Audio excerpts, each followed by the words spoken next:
আমরা বাংলাদেশ জাতীয়তাবাদী দলের পক্ষ থেকে শীতবস্ত্র বিতরণের জন্য আজকে রাত্রি 1:30টার সময় এই অঞ্চল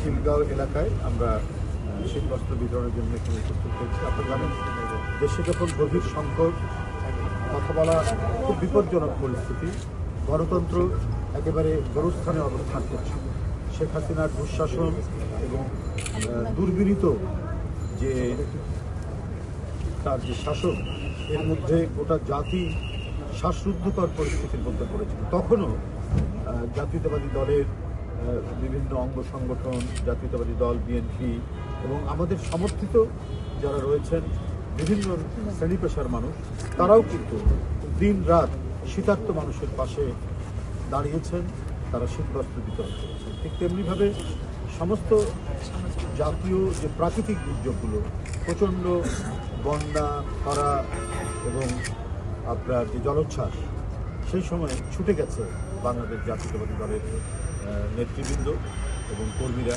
উপদ্রুত অঞ্চলে গিয়ে তারা ত্রাণ বিতরণ করেছেন, ত্রাণ সরবরাহ করেছেন।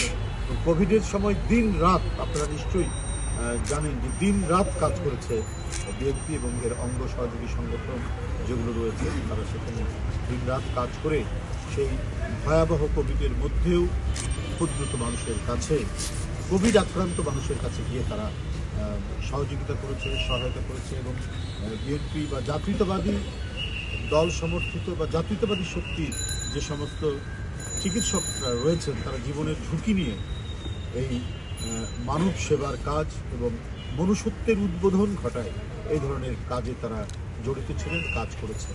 জীবনের মায়া ত্যাগ করে, সেটাকে তুচ্ছ করে তারা সেই সমস্ত কাজ করেছে। সুতরাং এটা আজকে পরিবর্তিত পরিস্থিতিতে যে আমরা করছি তা নয়। আমরা একদিকে যেমন পুলিশের ভয়, গোয়েন্দা পুলিশের ভয়, শেখ হাসিনার নানা এজেন্সির আক্রমণ, সেখান থেকে তারা আমাদের নেতাকর্মীদেরকে গ্রেপ্তার করতো, ধরে নিয়ে যেত, নির্যাতন করতো, আয়না ঘরে রাখতো, রিমান্ডে রাখতো। এই যে একটা ভয়ের পরিবেশ, এই ভয়ের পরিবেশকে অতিক্রম করেও মানুষের পক্ষে দাঁড়ানোর যে আপনার ঐতিহ্য, যে মানুষের পক্ষে দাঁড়ানোর যে দৃষ্টান্ত, এটা একমাত্র বিএনপি জাতীয়তাবাদী শক্তি। আমরা মনে করি আজকের পরিস্থিতিতে খুব উত্তরণ ঘটেছে তা নয়, আমি সেটা বলবো না। এখনও গণতন্ত্র যে সম্পূর্ণরূপে ফিরে এসেছে সেটাও বলা যাবে না। আমাদের নির্বাচিত পার্লামেন্ট নেই, অবাধ সুষ্ঠু নির্বাচন এখনো হয়নি।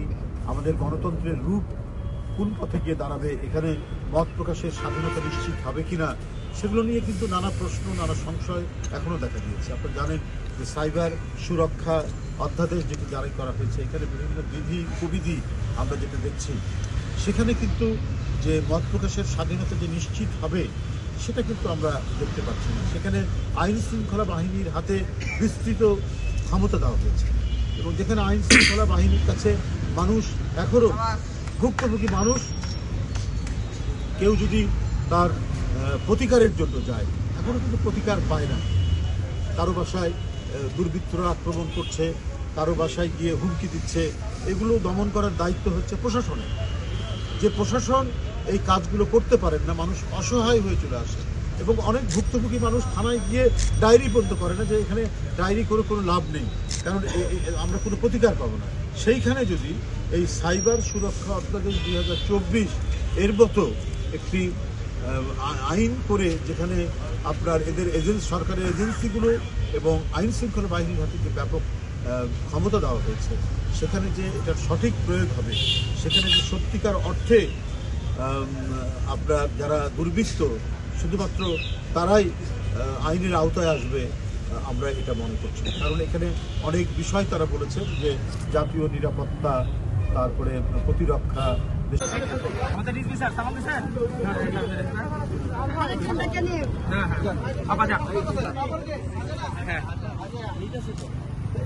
দিয়ে দেন হয়ে গেছে। খুশি তো?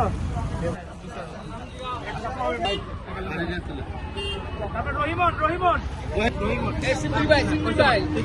আকলিমা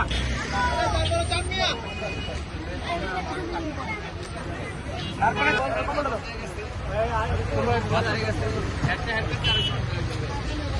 সামনে ধরেন আপনি ভাই ভাই হয়েছে স্যার খুদে জামা ধরেন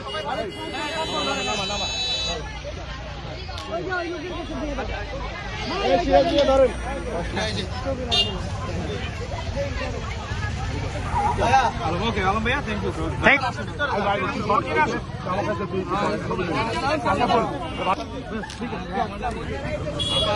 ইউ